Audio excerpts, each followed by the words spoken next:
اس میں درشائی گئی اسمبلی میں, وائس ووٹ سے فل میجورٹی سے پاس ہو گیا, اور اب آگے جا کے اب لوگوں کے کام کرنے تھے.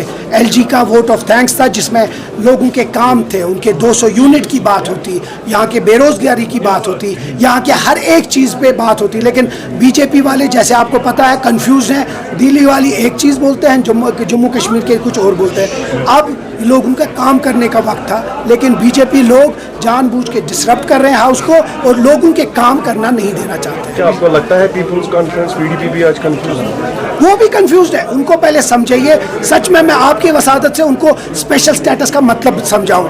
2019 سے پہلے جموں کشمیر کا اسپیشل سٹیٹس تھا جس میں ہر ایک وہ چیز ہے, چاہے وہ 370 ہے, 35A ہے, جاب سیکیورٹی ہے, لینڈ سیکیورٹی ہے, وہ سب کچھ ہے. تو خدا کے لیے مجھے بتائیے, جب ہم نے وہ بات کی ہے تو آپ لوگ کیوں اس کو کنفیوز کر رہے ہیں؟ یہ وہی لوگ ہیں جو کل بی جے پی کے ساتھ 2014 میں حکومت میں تھے.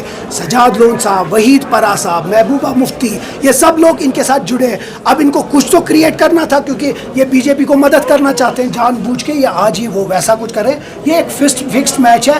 5 لوگ جو ہیں یہ ان کے ساتھ جڑے ہیں. اب آپ دیکھیے گا ہمیشہ ہر ایک آگے, چاہے راجیہ سبھا الیکشن ہو یا کچھ ہو, یہ ان کے ساتھ ہمیشہ جڑے رہیں گے. ان کا کام ہی وہ ہے کہ کسی طریقے سے جموں کشمیر کے عوام کو کنفیوز کریں. بی جے پی کہتی ہے کہ اسپیکر صاحب کو معافی مانگنی چاہیے. کس چیز کے لیے؟ جو rules and procedure of book میں نے کل ہاتھ میں